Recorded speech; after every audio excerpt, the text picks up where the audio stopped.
They tell me they would like you to use the microphone because it's you got a few minutes, yeah.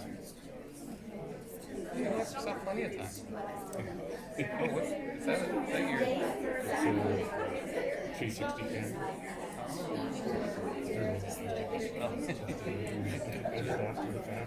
Yeah. I have a stool. Do you want to? That's only the high though. Yeah, and if there's something that I can take this to, I could bring in I could give you a stand, like a stand that you can, and some duct tape.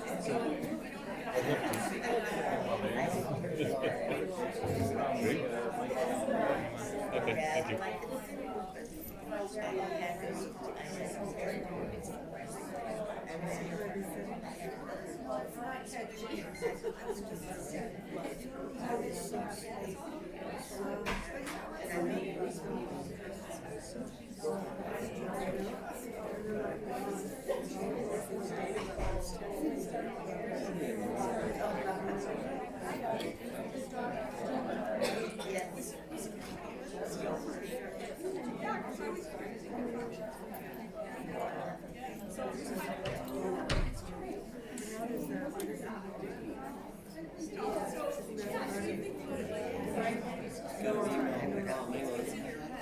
Does that have a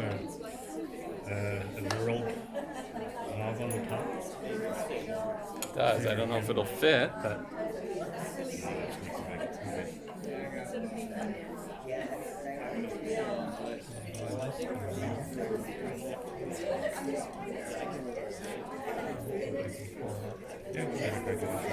Oh, look. You do that. Put it in there.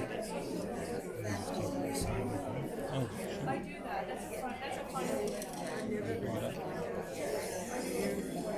How do you want it? That good? I think so.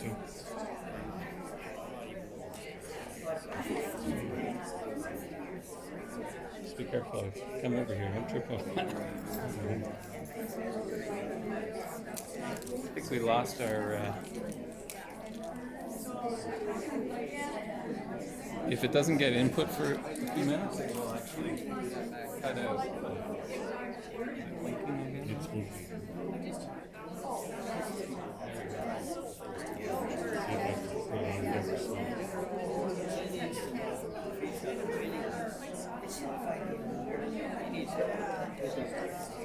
I'm not live streaming.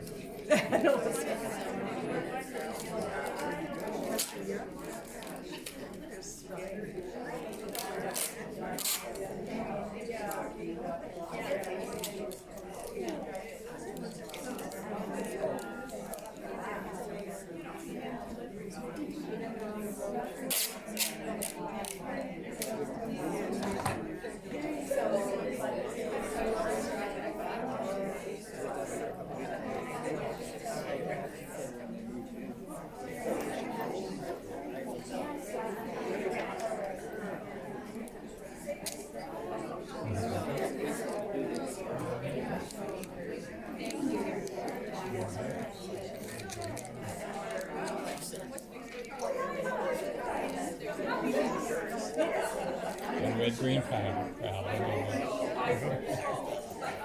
recording. Very good. Yep, I'll stick this out a little bit. Do you need a picture? Oh yeah, to scan, sure. So that's Fred Furness's mom and dad. Oh yeah. So am I looking at a mic? Yes.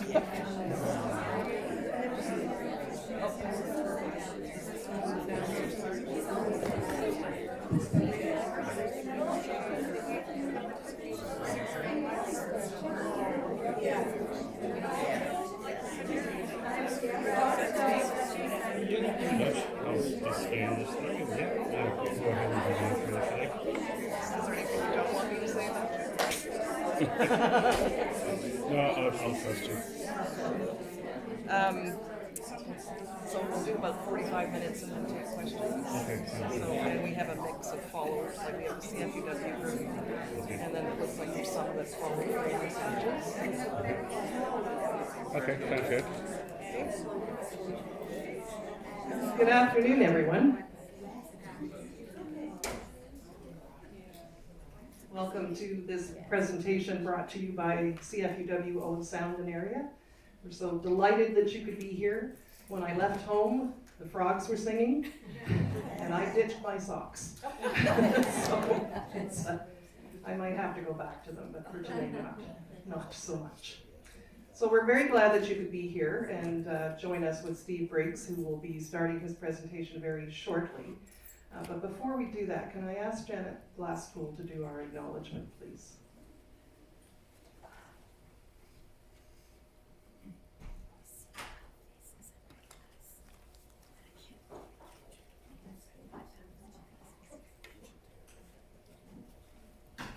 We want to acknowledge that this place where we come together is on the traditional ancestral territory of the Anishinaabe.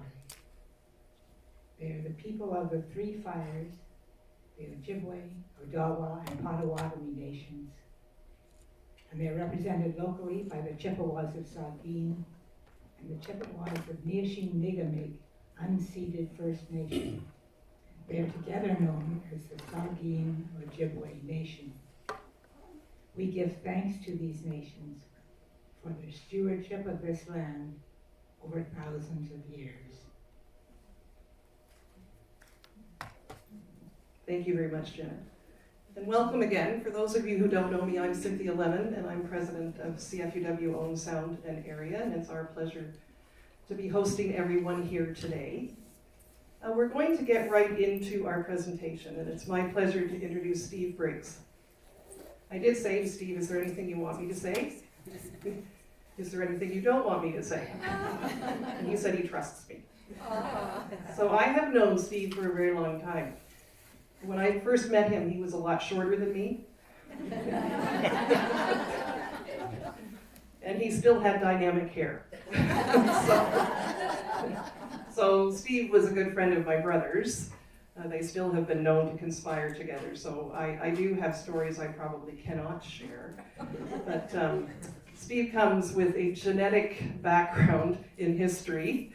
He is a local optometrist, but the love and passion of history and the pictures that he'll share with us today seems to be in his gene pool. So that's a good thing to have. I remember his mom as being a very special person. His dad as well, he taught me history. But his mom was a very special person who opened her cottage to me when I was working at Coates and Best in Sauble years ago as a student. She was very kind, and I very much appreciated that. And then Steve and his dad introduced me to the original version of Night of the Living Dead, which probably spawned all those zombie movies. I'm not quite as grateful for that. I still have visual images in my head.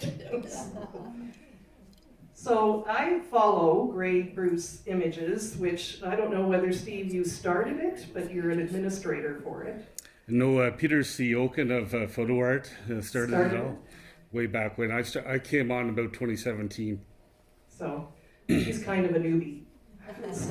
But you will see him posting things all the time on that, and if he doesn't have the information, which is rare, he's asking people to provide information about who might be in the pictures. And it's a whole history of Grey and Bruce counties. And he keeps saying to me, I can't do this in less than an hour. There's so much. So I believe he is going to make an effort to have another session here at the museum, probably live streamed, if at all possible. This may be the beginning of big things. So we're delighted to have Steve with us today. And Steve, over to you. Okay. Thank you. Well, are you ready to dive in? Sorry. I thought what I might do is maybe just color a picture first to show you how we do it, and then I'd just show you some photographs and do some explanations, if that's okay. Okay, so let's start with the coloring business. So Stein was nice enough to provide an old photograph. That's Fred Furness's parents, apparently. Grandparents? Yes. Would it be okay if I do without the microphones in? You'll have to test the crowd to see if they can hear at the back. Yeah, how's the audio? Can you all hear me okay that way? It's got good acoustics. Yeah.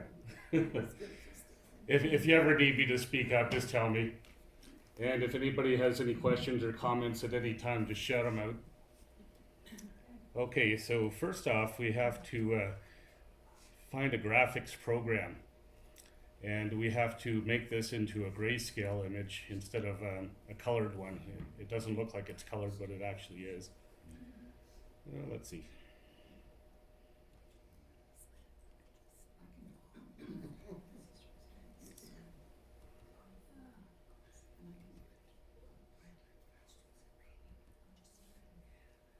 Not that one. Sorry, be there in just a sec.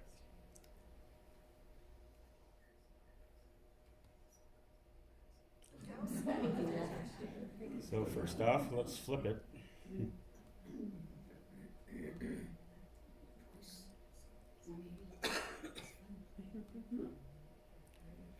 And we'll turn it into a grayscale here. If you try and color things that aren't grayscaled, you tend to get wacky sort of outputs with the colors. I think they need you to speak up, Steve, please. Okay, I'll speak up a bit. So we've rotated it, we've grayscaled it, which means taking out the color. If you try and color something that isn't grayscaled, it'll accentuate weird colors and makes everything look kind of weird. Okay, so there's that. Now we have to go into an online program called myheritage.com. I'll give you links to all these after if you want them. And we're just going to add some color. Oh, I guess I'm not connected. The Wi-Fi is Gray Public. Okay. There's no password. Okay. Sorry, should have done this first, I know.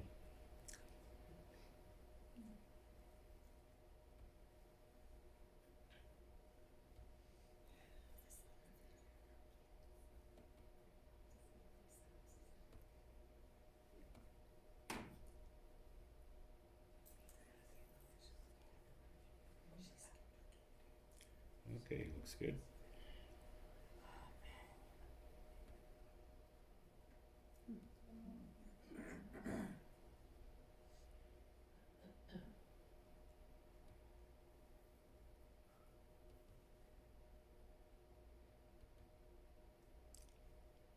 Okay, so it's loading the the image up, applying the color.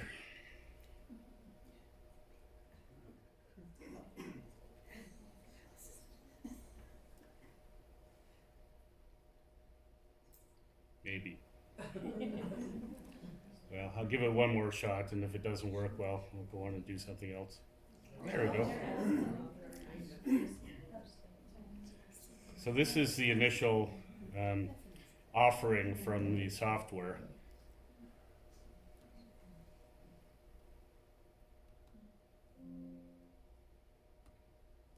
And now we can play with it a bit to make it look more realistic.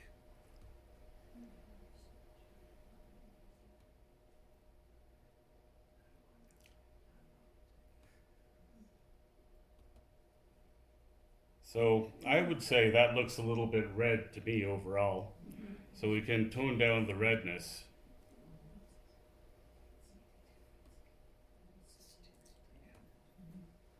Something like that, maybe even a little bit more than that.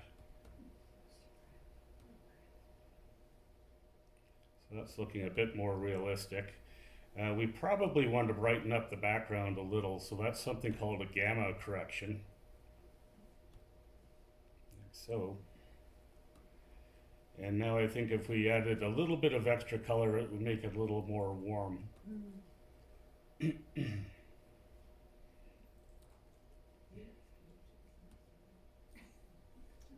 Yeah, something like that. So we've got a sort of realistic looking image now out of the black and white. Let's Can we save put the that. microphone on a stand, do you think? I'll try and hold it. Well, but you have a mic stand.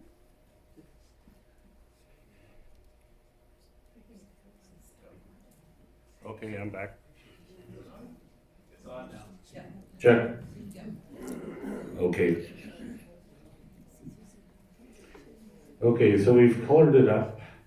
Now we can do something really kind of magical. We can add some resolution by enhancing it.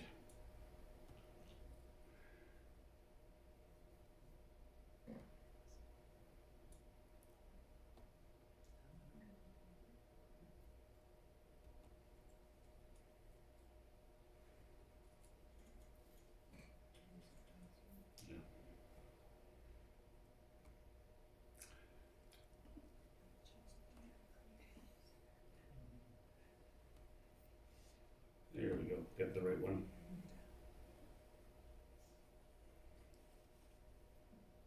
So pay attention to the detail of the faces.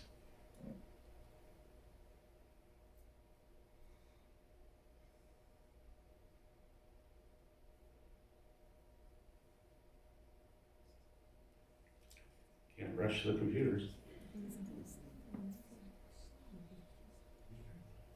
Anyway, the overall coloring process usually takes about 2 or 3 minutes at the most, depending on network connections and so on.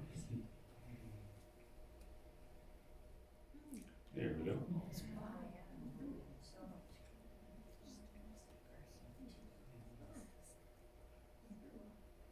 I'll just save that and then we can look at it in more detail.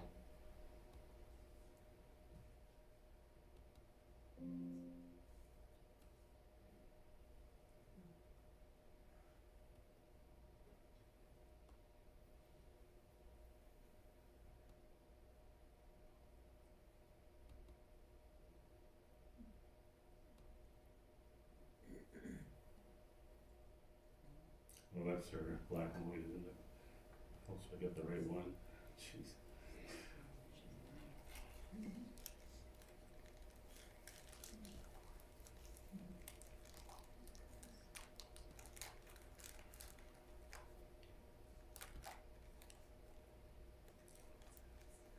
Okay, so under downloads, got it.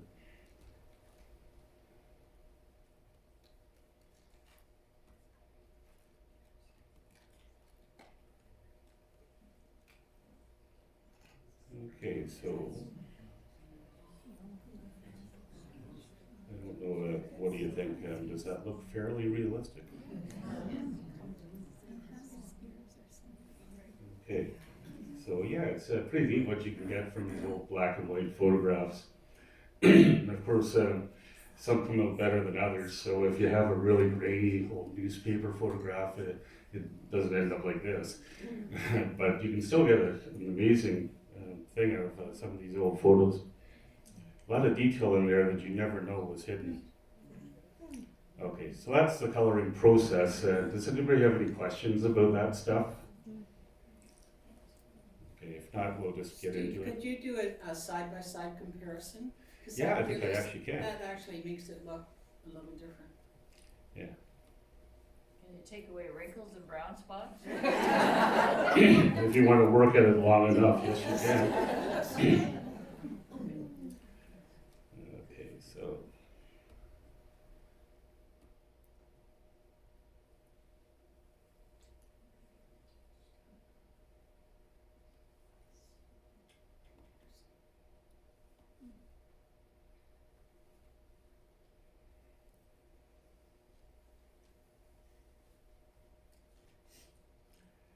Yeah, if this downloads, then we can actually use the slider to go back and forth.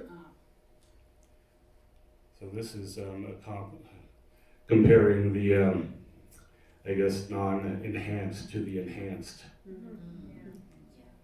So you can, I guess, see what the difference is that way.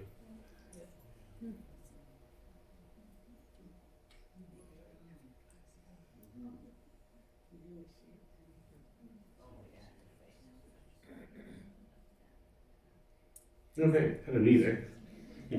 Now, coloring has not been good until about 3 years ago when this software became available. So before that, it was really kind of awful. Sometimes it would work okay, and most of the time it wouldn't. But then this software, it's called De-Oldify, was put on the market.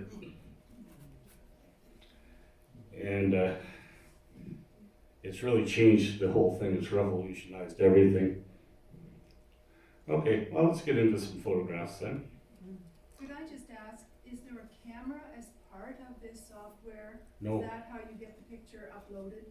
How do you do that? What I did was brought a portable scanner, and this scans the photo. You get the digital image in that, plug it into your computer, and then you can play with it. I picked these up at Rockford auction, by the way, $1 each.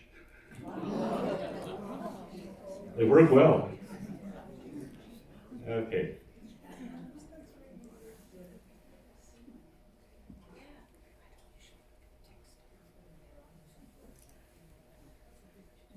Thank you for bearing with me. This is the first presentation I've done in like a decade. But anyway, that's me. And if anybody wants to email me questions or comments, feel free. I spent 9 years on the Georgian Bay Folk Society board from about 1990 to 99 or so. And then I did 7 years on the Marine and Rail Museum board. And as I said to Senna, since 2017 or so, I've been fiddling around with this Grey Bruce Images thing. So I spend most of my day just coloring photographs and posting it online. It's always very gratifying when people recognize their relatives or whatever, or the streets they were just on from 100 years ago. Does anybody know where this place is? Yeah, you got it. So that's the old YMCA, pretty much beside where Shorty's is now, or was now. Yeah. Gas bar across from St. Francis Place. So this is 1920 or so, and if we zoom in a little closer,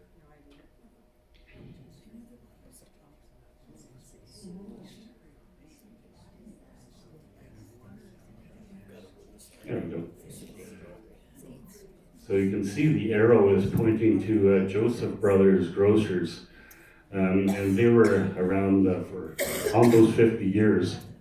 They ended up on about a block away eventually. But then there's Soon Lee Laundry. Chinese laundries were quite popular here 100 years ago. There were several. And as you can see, dirt roads. And we're facing towards 10th Street West Hill.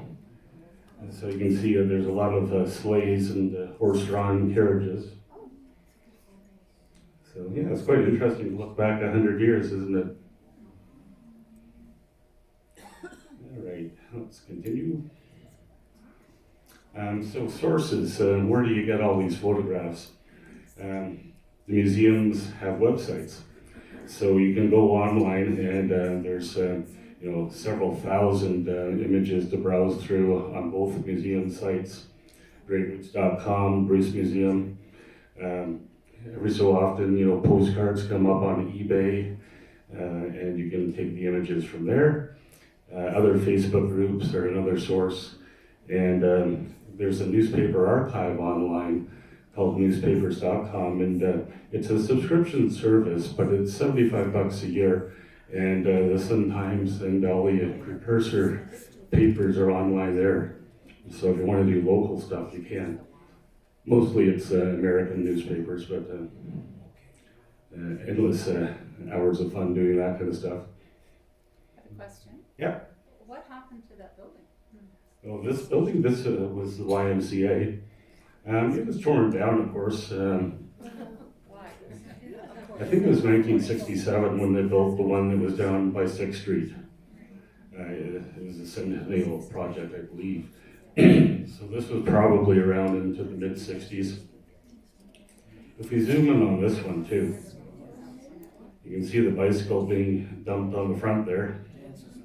And there's a teepee on the side. God knows what that's for. So interesting. You can see the keep to the right traffic sign in the middle of the road. And you can see a big painted sign on the side of the building for Daisy Cream biscuits. Yeah. And Taylor and Pringle up at the top. This one is advertising pickles and ketchup and sauces, but they're kind of famous for doing soft drinks. Okay. We'll go on. Yeah, so this is where the software can be obtained from. So the coloring itself is all just an online service. Again, a subscription thing. So you have to, the first year is cheaper, but I think it's about $300 per year once you get past the first year. It's actually a genealogical site, believe it or not. So if people want to discover, DNA matches or put their family trees online for others to see, that's really what it's all about. But as a kind of a perk, and the only thing I use on it is the coloring aspect. So over the years, I've done hundreds of thousands of images, and it's unlimited, so you can do as many as you want. You'll probably... Sorry, I just wanted to tell you, there is an app you can get called Pixel Up. It does the same thing, only it takes less than 30 seconds to do it. Right on. To get it up into pixelated and then colored. Very nice. Yeah, there's a lot of software out there. And it's free. Free is good. Free is good. Yeah, definitely try them out, see what you like. For what I've tried, this MyHeritage coloring is the most realistic, and it's what I've settled on, so you get stuck in your ruts. Now you're going to laugh at this one, but when I was doing that coloring, changing the gamma and lightening things up and whatnot, that's actually a 30-year-old program. So it came out in the mid-90s. I just got used to using it, and I've never changed. So there you go. I started doing web design back in the mid-90s, and my first website was for Summerfolk. So that came out about 1996 or so, and that's where the software came from. So that was current at the time. But it works, and I'm used to it, and I can play with it. In the photo here, this is kind of interesting. So on the other side of the street, that's the old Royal Hotel or Blue Water Hotel. So that was there until about 1946, I believe. They tore it down to make a gas station. Yeah, and I think it's on the corner there, it's been a gas station ever since. Now, next photograph is the same intersection, but facing on 3rd Avenue North. So on the left-hand side is that same Blue Water Hotel that we just saw. And look at the size of the one across the street. The Grand Central Hotel. So it was quite a going concern. It was famous for being raided during Prohibition. So it was a booze can. And Mr. Herb Wilkin got written up many times, and knew the magistrate personally, I'm sure. But yeah, it's quite a grand thing. So that would be about where Kentucky Fried Chicken is now. And if we look down the street a little bit, there's another Chinese laundry. This one is Suddenly Not Soonly. And the old horses and buggies. So it's kind of neat to see these old streets the way they used to be, all rutted and This is actually a wooden sidewalk. What year would that have been? This photo would be, I would say, probably about 1910. Usually cars came on the scene, 1910, maybe 1915. So there's no cars in this one, so it's probably before that. Here's a zoom in of the same thing. So this is interesting. Anybody guess where this one is? Yep, 9th Street. You can see the church on the left, which is now the Tone Yoga Studio. It's been all kinds of different churches over the years. And at one point it was the Women's Christian Temperance Union headquarters. But now it's a yoga studio. So long before there was ever an automobile bridge on 9th Street, we had this footbridge. And that was around from 1870s until probably the 30s. They built the car bridge. In the photograph we have on the left James McDonald, or McLaughlin I should say. So he was the biscuit king. He had the big biscuit factory on the main street where the Milkmaid is now. And so he was quite the wealthy entrepreneur, and he was one of the guys that went together to make the King's Royal Hotel up at Balmy Beach at the pleasure grounds. In between, I've forgotten the kids' names. I didn't bring my notes, oddly enough. But the guy on the right is not Dr. Marshall, but Dr. Barnhart. So somebody's labeled the photograph wrong. In behind, the big house that's across from the church was the Whiteman House. And it was eventually torn down and made way for, I think it was cooperators. But yeah, interesting. And I've got a few more shots of the footbridge just for the fun of it. So again, there's our church in the background. It's winter scene. Go for a little paddle. So you can see beside the footbridge, there's these outbuildings. The whole riverbank was just covered with these. Various businesses were there, tanneries. There was actually a boat building business on the far side of the bridge to the right. Abbey is the name. But yeah, interesting to see how it used to be. Here's a view from the 8th Street Bridge. Again, you can see the footbridge in the distance there. And the man is standing at Queen's Park. Yeah, by the library. Here's another shot from that side. Okay. Yeah, that was a grand old house. Frederick Harrison told me that he actually went up to the Whiteman's just before it was taken down. He was interested in their bottle collection, so he got to see a whole lot of the stuff before it was gone. Here's a wintertime scene, so you can see hockey was big even back then. All the kids would go out and play. And I've seen shots of various places along the river, so it's quite popular to make these little rinks wherever, not just here.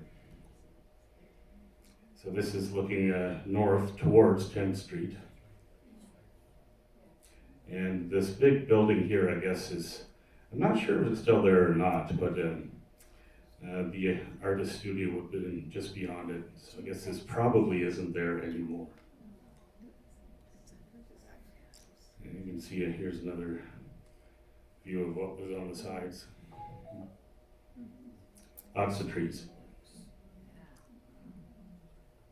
Am I going too fast or is this okay? Okay. There's another one. So very pastoral. Again, Queen's Park there on the left. And this would probably be, 1880, so something like that. Now I put this one in because it says from Horton's Fair. Has anybody ever heard of Horton's Fair? Horton was, again, a local merchant, and he kind of had a department store. It's half department store, sort of half amusement park sort of thing. But it was quite popular for several years. And he created a lot of local postcards, so you'll see his name a lot if you start looking into this kind of thing. And everybody knows where this is on the way to those falls. You know the streams that come out on the side of the road up there. So they used to use it to water their horses, give them a drink. And somebody put a big slab there saying, "This way to Horton's Fair." So it's kind of hard to see, but you can tell.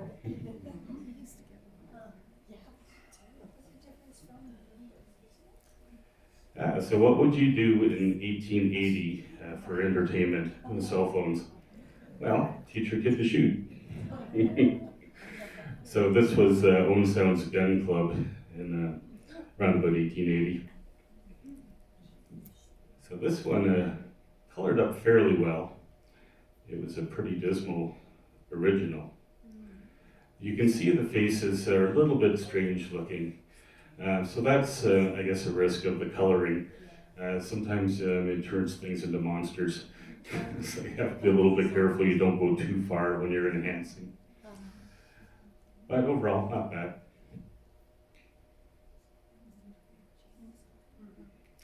So there's the original. You can see this guy down here shooting at something just off frame. What?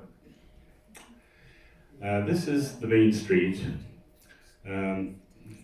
This is 2nd Avenue East, about mid-block between 9th and 10th. And the Molson's Bank in the center is now Shanny's Kitchen. So it's been a lot of things over the years, but it was Molson's Bank up until 1925. And this is 1880, this photograph. So there was a big fire, I guess, in Cranes, which was next door. And everybody's kind of milling around on the street after the actions died down a bit. Thompson was the father of T.I. Thompson, I believe. So he was right next door at the time. And if you look off over on the right side, this is the building that used to house the Center Theater and the Trio Restaurant. But it's still there, you can see it's still slanted. And this is also about the same time. So again, here's Molson's Bank. And you can see the various businesses. So Brown was a grocer. He's got a barrel of stuff out the front. And Redfern was a farrier, horseshoes. And general hardware too. You can see there's a jeweler here. And the horse and buggies.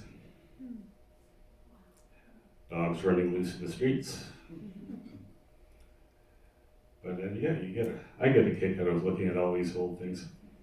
There's the hardware store, Redfern, and I forget who now. So beside Molson's Bank, we have a tobacconist, Hansinger. So Steve. Yeah. Are some of those buildings still there? Or Oh, are they- quite a few. Yeah. Oh, Yeah, Molson's Bank, of course, is, but it's changed quite a lot over the years with the facades and whatnot.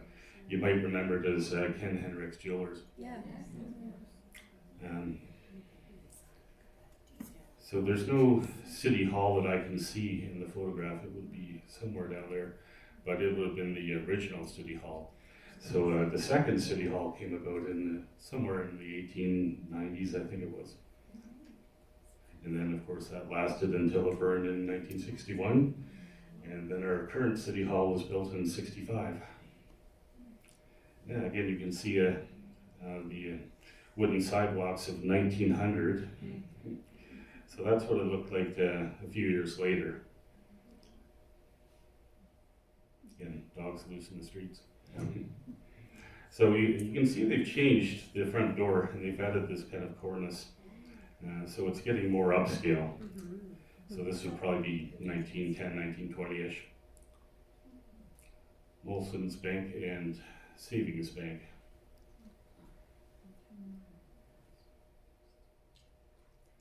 And after 1925, it became the Canadian Pacific Telegraph Office.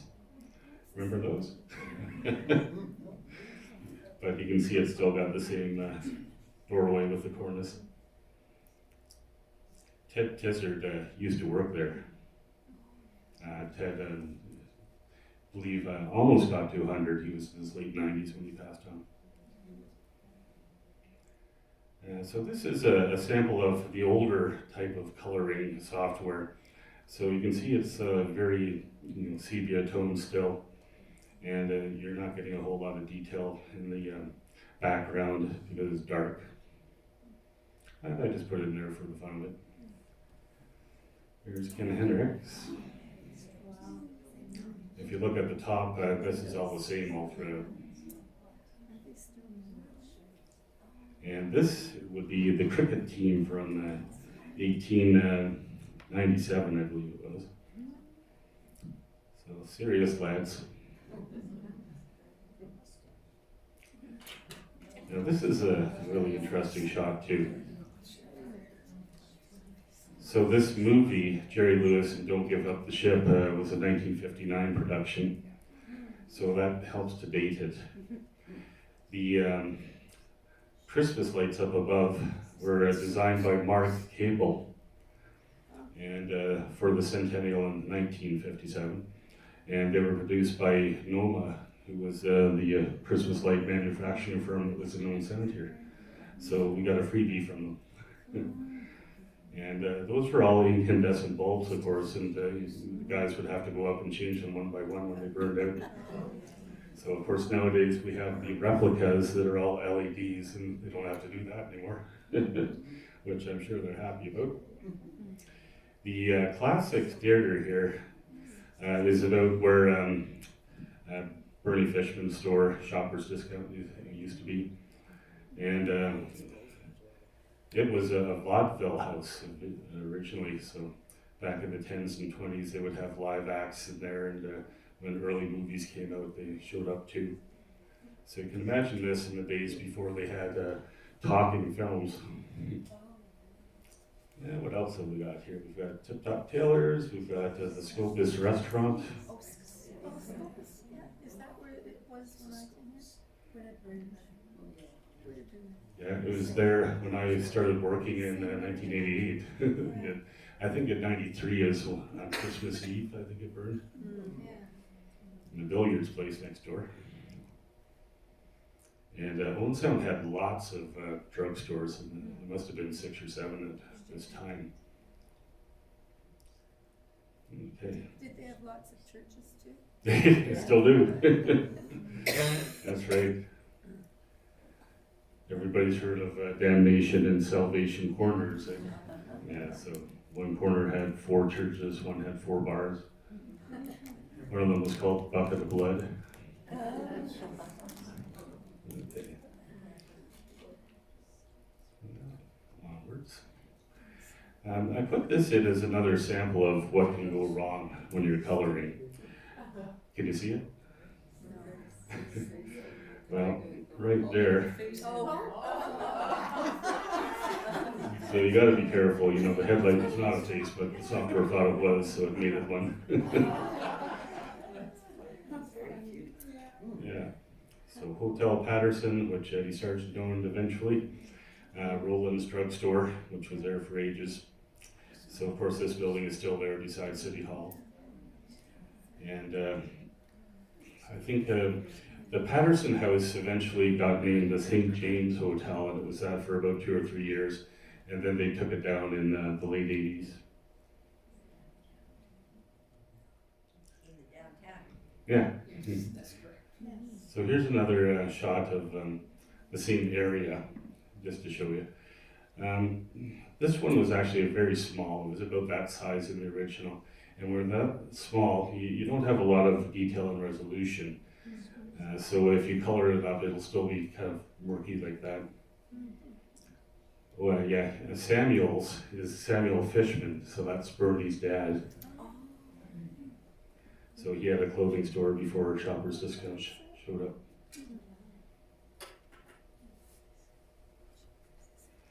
All right, so this is the Assiniboia, and the CPR had all kinds of steamships. We were the main terminus from about 1880 until the elevators burned December of 1911. So everything in that time came from Toronto on rail to Owen Sound, got loaded onto ships, and then out to the rail or lakehead at Thunder Bay, then back on the rail cars and out to the prairies, and vice versa. So that was, food, that was troops for the Riel Rebellion out in Manitoba. They all came through Owen Sound. So very busy port. Small town. It's been 20,000 people for the last 100 years, pretty much. But you can imagine, back in 1920 with a big transient bunch of sailors coming through all the time. That's why all the bars and other institutions, which Louis Steakhouse eventually became. Okay. But yeah, it's a grand old ship, isn't it? It was built at the same time as the Keewatin, 1906. So this is predating the Titanic, and this is the same ship in front of the CPR elevators, which were on the east side. So more or less where the Miller Cement Silo is now. Okay, but these were huge wooden structures, built in 1880 and 1895, I believe. To get these long ships from Clyde in Scotland, where they were built, into the Great Lakes and up here, they had to go through a bunch of canals and locks. And the ships were actually bigger than what could fit in a lock. So what they did was they just chopped them in half and sell them that way. Yeah, so this is an actual shot of half of it sailing. So the Keewatin was the same. By the way, has anybody ever gone through the Keewatin? Yeah. Yeah, I haven't been since it's gone to Kingston, but I hope they have the same sort of all open and tours. It was just a fantastic experience to go through. Very interesting to see an Edwardian steamship. Well, the Assiniboia unfortunately met a bad fate. It went down to somewhere near Chicago in the States, and it was going to be a museum, but it burned. And in 1949, that was what it was. Yeah, so it only lasted so long. Yeah, here's the Balmy Beach Dance Pavilion. So dance pavilions were very popular. They were pretty much everywhere, especially along the Huron coast. But we had one north of Lone Sound in Balmy Beach. Wooden floors. It was operating from about 1900 until I think it lasted into the 60s actually. But people would pay for dances and go out and have your dance card stamped, and of course orchestras would come and play, and sometimes several a week actually. Lloyd Kibler was one. There's quite a few local dance bands, and these two guys showed up. So Louis Armstrong on the left and Duke Ellington on the right. So this is Stan Latham of CFUW interviewing me. See, Stan Latham's daughter said that she went out to lunch with Duke Ellington and he liked his Jell-O. Here's a shot of Leith, so not quite Old Sound, but close. These sort of cabin cruiser pleasure boats are quite common. The two in the middle have that distinctive stern. They're made by Jim Dowkes, the boat builder. So Dowkes was kind of famous for high-end wooden boat building, and he did many boats. But commonly these boats would be used for charters, just taking people out around the bay, or you could charter them for a week, go up to the North Channel, Killarney, that kind of thing. Fishing tours. So very common. Another view of the same four. this is Ryerson School. So at the time it was called Boyd Street School because the Boyd Street rink was just to the left there where the playground was. And so that was the hockey barn or skating palace before we had the arena. And the next one actually came, it was on the west side on First Avenue West. Kind of where BCK was, I was in that area. But yeah, Ryerson has gone through many incarnations, currently condos, I think. Another view of it. The costume of the day. You can see all the wood they had to stack there to heat the place.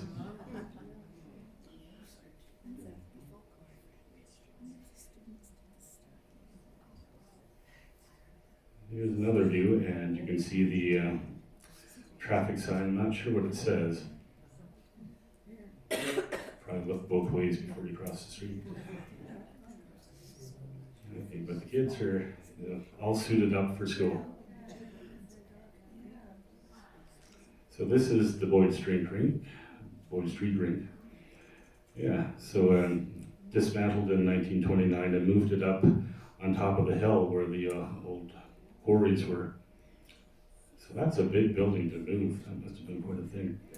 Used as a horse barn and then demolished in 1960. But that used to be down beside Ryerson School. And around about mid-20s, this whole playground beside Ryerson, which is right here, was a mini golf. So even back in 1920, we had mini golf here. And a lot of these houses are still there. This one got dismantled because the hill was enlarged.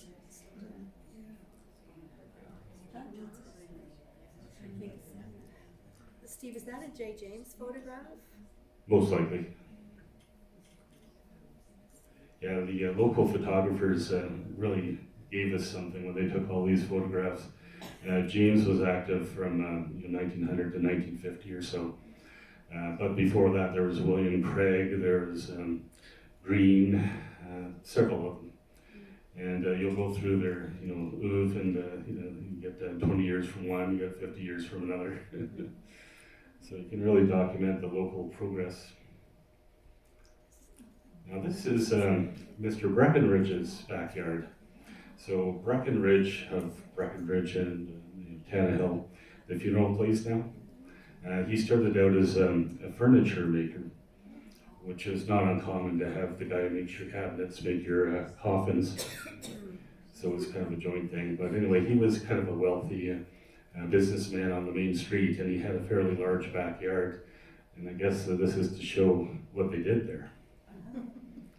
So if we have a look in a little closer, that's quite the bicycle. You're sitting pretty much upright there, aren't you?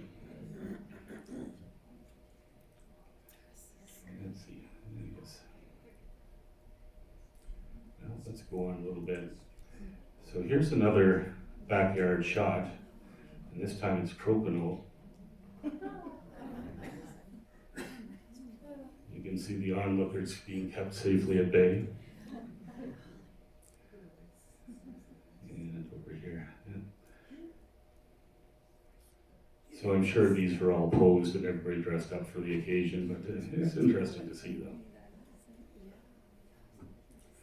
And here's it looks like a different place maybe, but croquet.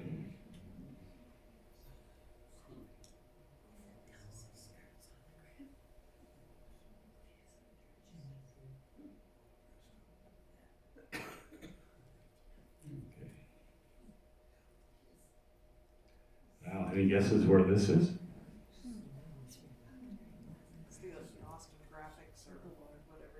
Sid's got it.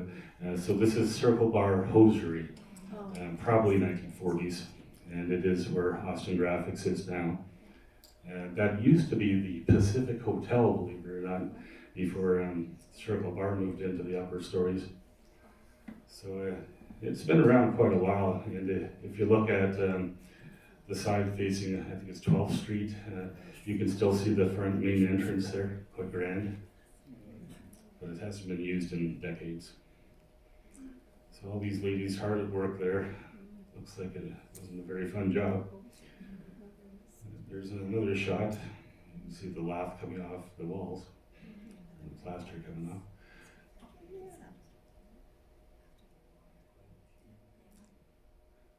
But yeah, I had somebody say, "Hey, that's my grandma." Yeah. And yeah, here's the old main entrance of the hotel. So this is the outside of it, 1930s, 40s maybe.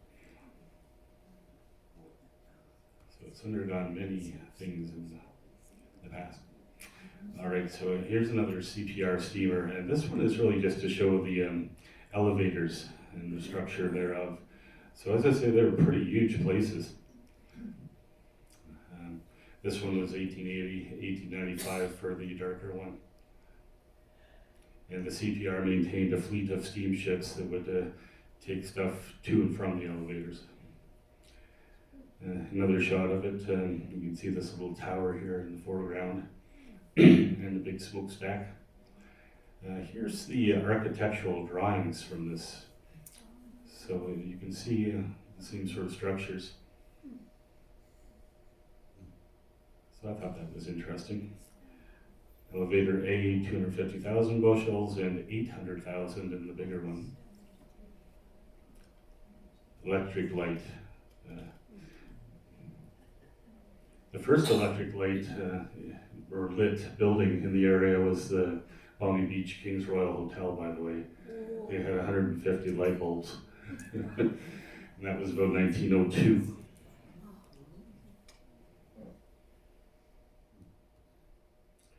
So this is where Mudtown Station is now. This is the train station on the west side. And we're looking out across the water, and you can see the grain elevators on the far side. The grain elevators were started in 1925 and completed about 1929. And from the size of what we can see here, this is probably around 1927, 28. So it was a very well manicured place, wasn't it? It looks quite nice. Very spacious. And this is the same building from the other side. And the occasion is 1924. The Owen Sound Rays won the World Championship by beating Calgary. So, of course, the whole town turned out to welcome them back home. And I guess they're on the train there. Interesting things in this one is you can see these buses sort of crammed in. So that's what a bus looked like in 1924. Can't see much of it, but there's another one over on the side here too. Sorry, may I ask, championship of what? Junior hockey. Hockey. So, Sorry. yeah, I'm not a real hockey fan, but I believe at the time there were 6 main teams, and Owen Sound had one of them. So they went on and conquered the world of hockey at the time.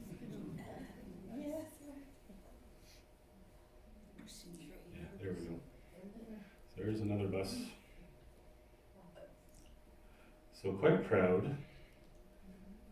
This guy is probably taking his life in his hands standing on that thin metal. Yeah, maybe so. Here he is again from a different view, still on the roof. And the bus has now made it a little farther down into the crowd. And it says here something like Crescent Club welcomes. And in the background here we have our Pacific Hotel again. And here is the Station Hotel, which is still there. Scott Finding's law office now. Steve? Yeah. That would be the Crescent Athletic Club? Yes. That was above where the Singer Sewing Machine is? Could Across be. from the... Yeah, I'm not sure. It's still there. It's only for men. Oh yeah? Well, the Station Hotel here on the right, it had quite a rowdy reputation as well. So of course the sailors would hop off the boats. The first hotel I found was the station, and cheap rooms. So yeah, it was quite a bustling spot. Now it's a law office. Okay. And that's what it looks like today, more or less.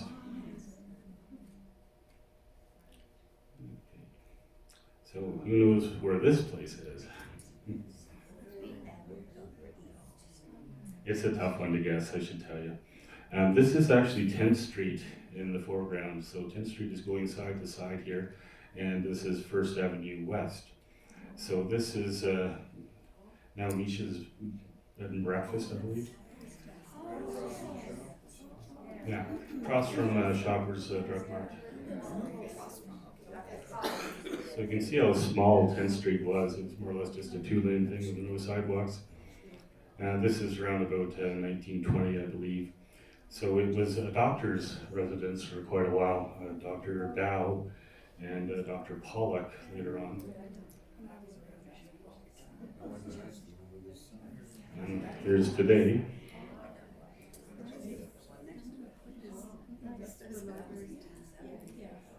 George W. Dow. And again, this would be 1900, this photograph. So child, lady on the bicycle.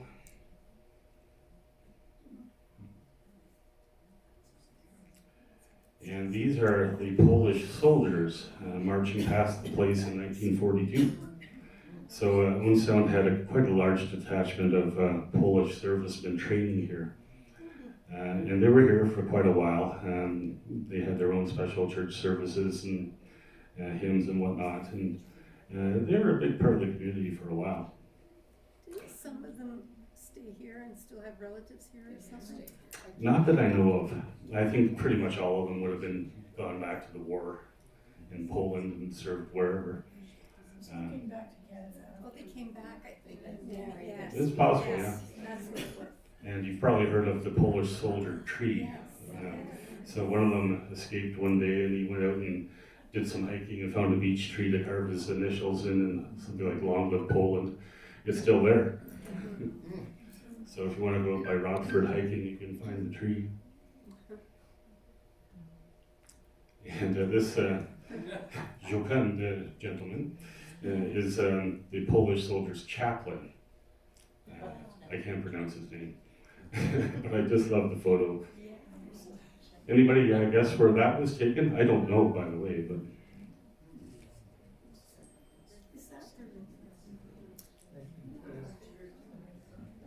Yeah. It looks to be some kind of fenced-in culvert here, so initially I thought, well, maybe at the mill dam, but it doesn't look like the mill dam at all. But yeah, the lady's expression is pretty good too. Kelso, maybe? Kelso? Maybe the mouth of the Potawatomi, it's so flat. Yeah, maybe so, yeah. So here's an early view of our harbor taken from the top of the grain elevators. The big building here is the Bent Chair Company, which is quite interesting in itself. Owen Sound had a number of firsts, and one of them was bent chairs. So they figured out how to bend the wood and keep it into a specific shape, which was imported from Finland or Norway. Some Scandinavian country had done it first, and we were the first in North America to do it on a grand scale. And you can see how many lumber yards and whatnot there are. So over here is the North American Furniture Company, so kind of a rival firm. That would be across this on 14th Street West.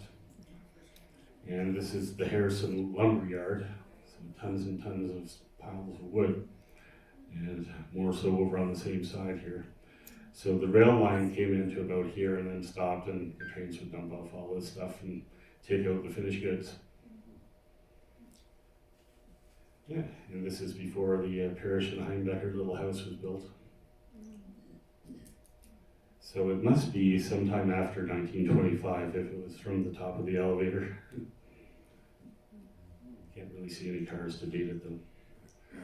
Oh yeah, here's more. What would you do in 1900 when you don't have cell phones? Well, you get a bagpiper, and you have a good time. They're having a good time, aren't they? Yeah, right into it. Okay, so here's Grafton's. Probably most of you actually went into Grafton's at some time. I think I did when I was a wee kid. It was quite old. The Owen Sound Grafton's was the second one in the chain. The first one was 1885 or so. And they expanded to eventually 16 stores across southern Ontario. But our Grafton's was around for well over 100 years. So it was probably the oldest business that we have. So yeah, this is looking towards the intersection of 9th Street, looking south on the main street, 2nd Avenue East. And the big building here is City Hall. So that was the original one with the big clock tower up top. And again, no internal combustion cars, it's all horses and buggies, so before 1910 most likely. And the ladies' fashions are quite neat. Okay.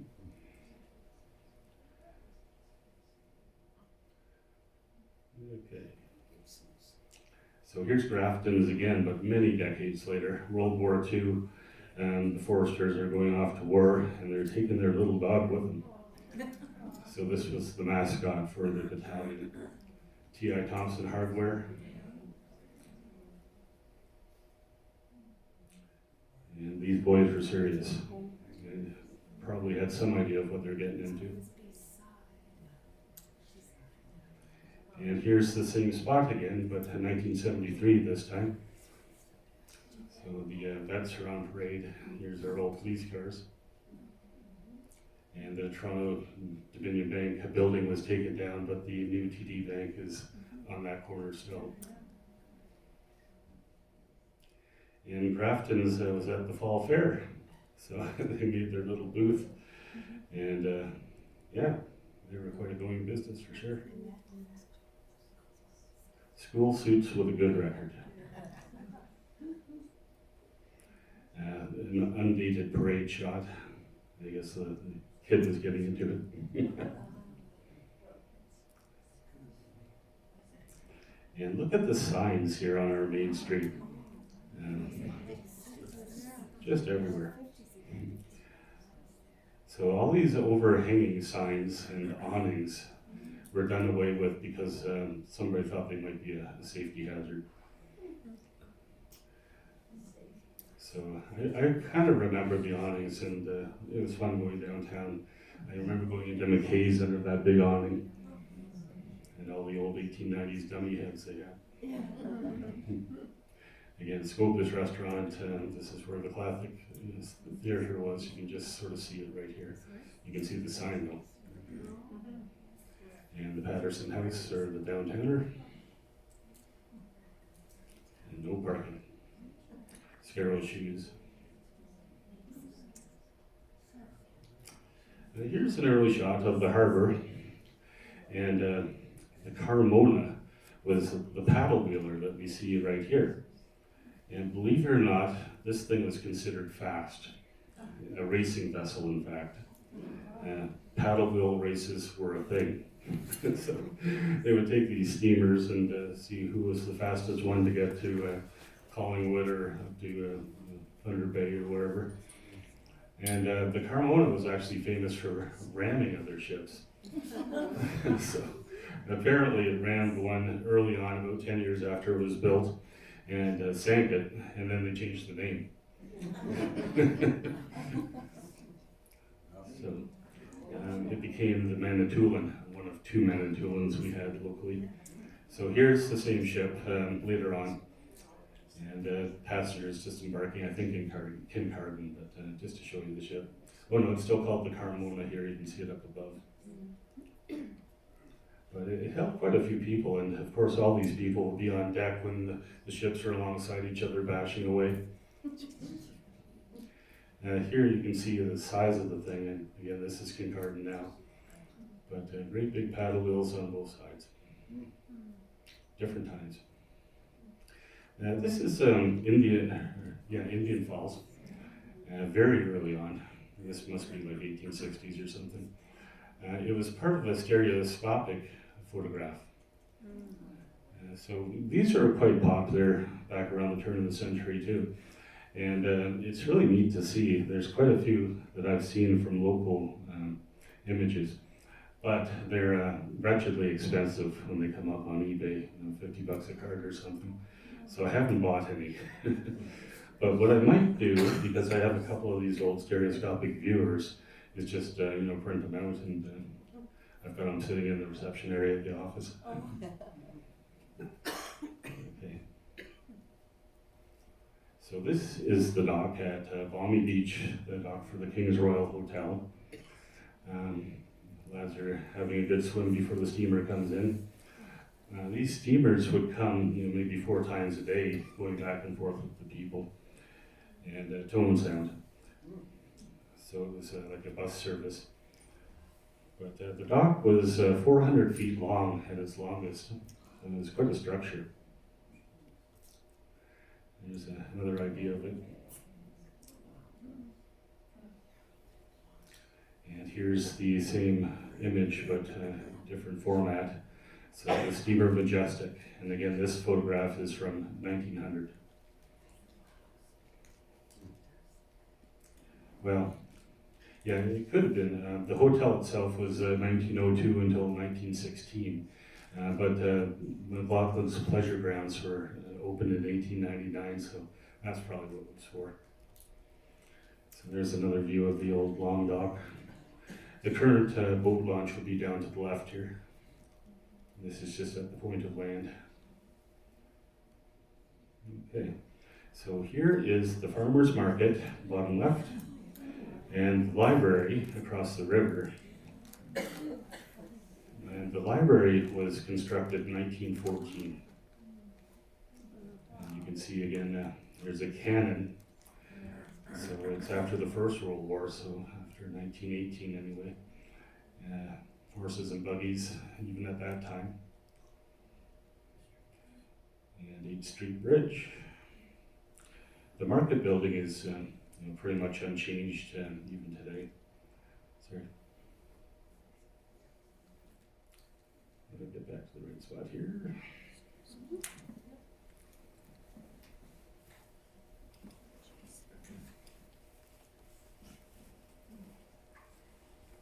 Yeah, so you can see if you zoom in a little bit, there's a corral here with livestock in it. Notice what this is. It looks like some kind of steam engine apparatus. Yeah, and you can see this is the Highland Manor up on the hill.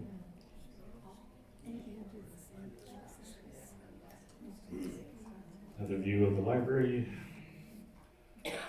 Gentleman and bicycle. So this would be sometime later. Carnegie Library. Andrew Carnegie was a very wealthy Scottish businessman. He actually donated enough money to make 2,509 libraries across the world, ours being one of them. And he paid for everything. He just had to go build them. Can you imagine the wealth of this guy if he could do that? So there were 1,600 libraries in the United States, but 125 in Canada, including ours. And they were all over the rest of the world, Fiji, Norway, just crazy. But you can't imagine wealth on that scale. I think he's got even Bill Gates' speed.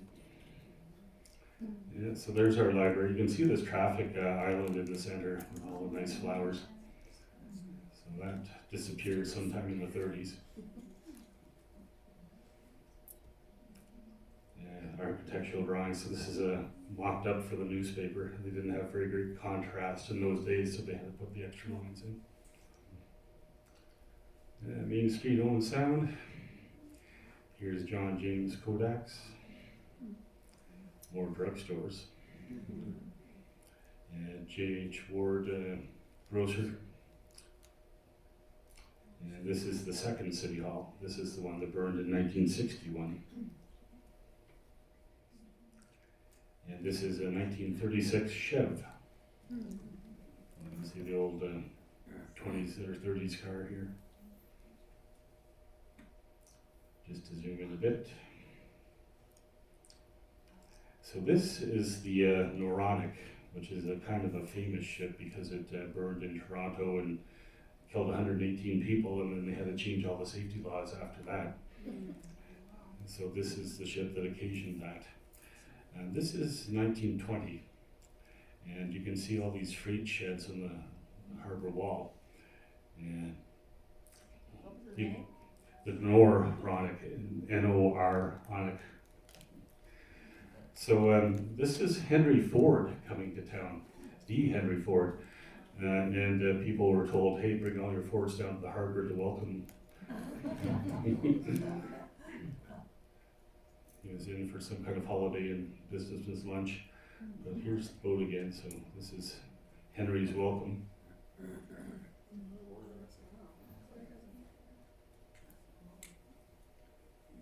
I find it fascinating just to look through and look at the people in the crowd and what they're doing.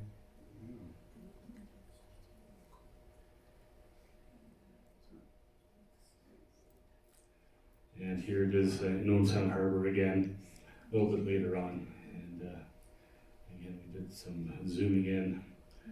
And this is the British something or other Order of Elks. Yeah. And you can actually research the Elks and see what they did. It was a male-only thing and kind of Masonic, I think. And again, the kids hanging off the rails. Interesting to see. And here it is in Toronto burning away. That was 1949.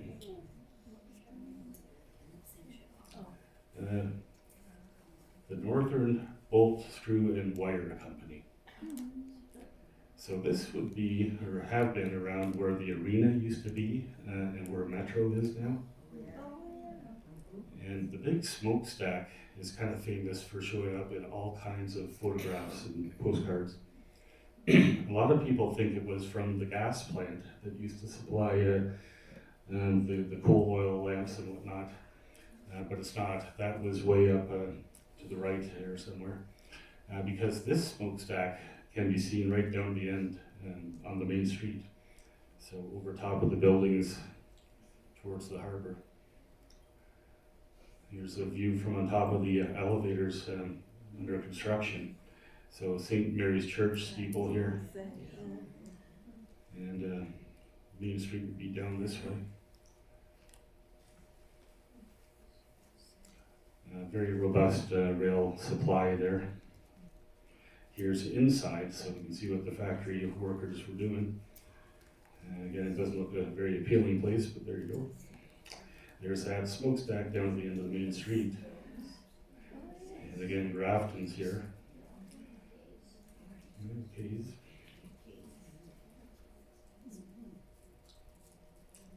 Here's another view of the factory, and you can tell from the cars 1920s. So they were all kind of built with this raised center section of the roof to provide illumination. They didn't have all that very good electric lighting. This is called the Nail Mill in the same factory.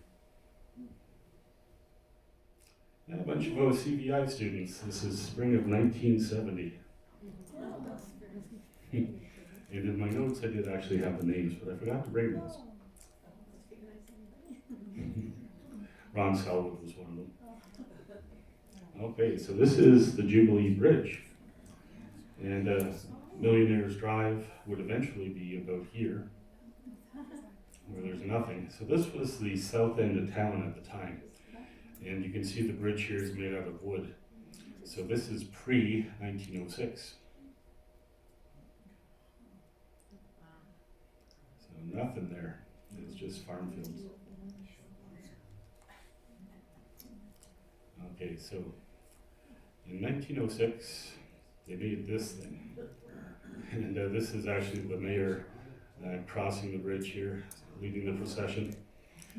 and I guess some sort of fire engine.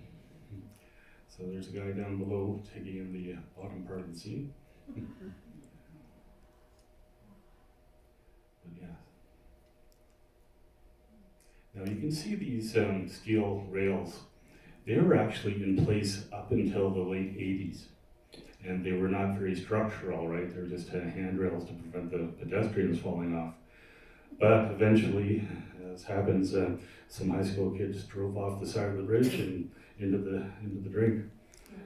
4 in the car, 2 survived. But that was the way it was until 1988, I think it was. And I remember these railings. So here's now a boat path that would eventually become Millionaire's Drive. And the bridge over here again. And there's this great big empty field where houses are now. And it says currency. So I'm not sure what they were advertising there, but it must have been something. And again, you can see St. Mary's up on the hill, and this is Knox Church with the spire. And I guess, I'm not sure which one this is. There's that currency sign again.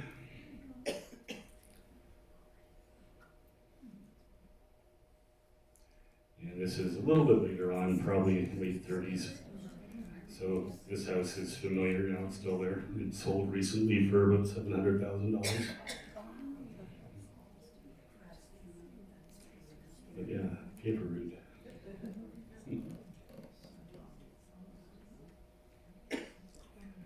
This is taken from the middle of the old 10th Street West Hill, which a lot of you will remember had a great big bend in the middle of it.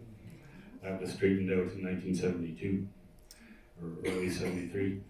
But in the background here, you can see the big furniture factory again. And various houses, some of which are still there. But this hill was just horrible in the winter. I remember going over to my grandparents' place in the late 60s and early 70s, and you could barely get up the hill sometimes. I've forgotten exactly where it was, but I believe it's 9th Street, looking towards the hill on the west side. So the old dirt roads again. Okay. Now this one is kind of special to me because my great-grandfather and his brother worked for this company. So the Pan Dandy bread. It was the first company to have sliced bread in Owen Sound. Best thing since sliced bread.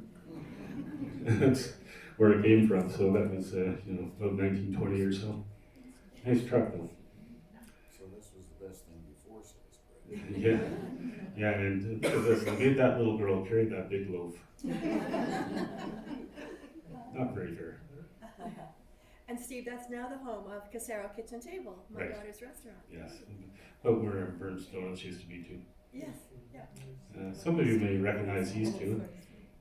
This is Gilbert Rice on the left, and John landed on the right at the old Grey County Owen Sound Museum. So that was before Grey Roots came about. It was top of 6th Street Hill.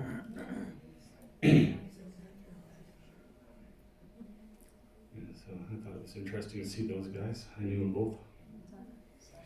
This is, again, you can see the classic theater, which is quite distinctive. And the Patterson House is the big building beside. But this is where the Sun-Times was for decades before they moved to the building they just vacated. And again, you can see Skoga's restaurant right beside, but the Daily Sun-Times was on the main street. And here we have Joseph Brothers delivery truck. The Joseph Brothers store was on the corner of 2nd Avenue and 10th Street. So likely 1940s. Sometime before 1950 anyway. Rolling his drugs. He was in several locations locally. So this guy, he was a super popular DJ on CFOS called Tanglefoot. and the inscription up the top here says something about your Tanglefoot and then saddle sore. So I'm not exactly sure what. But anyway, quite the character. Fake beard.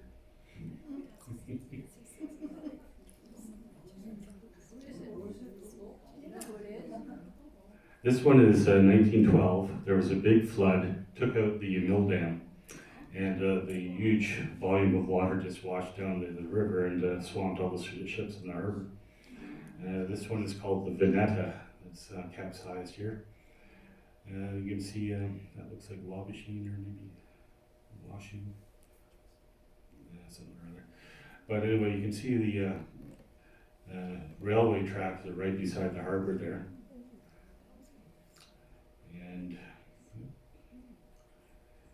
this was another hotel that was beside the Selden House. So that one was taken down 1920-ish.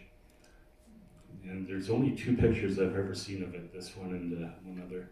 Neither one are terrific. Here's another view. So you can see how packed the place was. Someone's having fish company. Tug Harrison there immediately behind the Veneta sunken.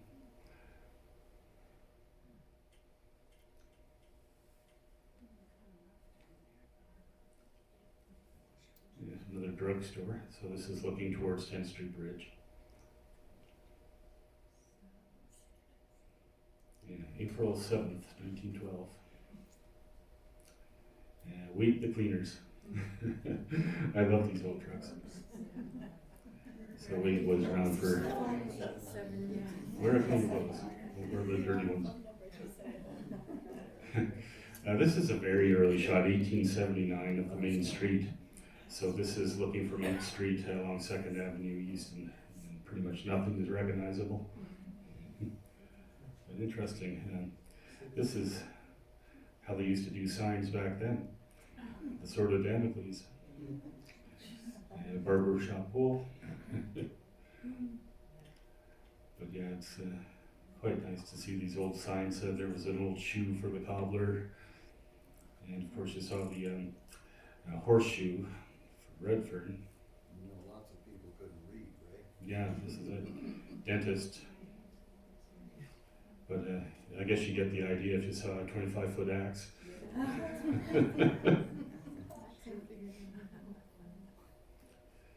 And this is also very early. This is 8th Street Bridge, believe it or not. So again, around about 1880. And again, there's the Highland Manor, which is still there up on top. And this big wooden thing got replaced by what's there currently, which is about a 3-story brick row house, I guess you would say. Jervis Bay Park would be in around this area now, and the library would be over on the right. So it was probably taken from the Farmers Market building. Yeah, so I guess that's about it.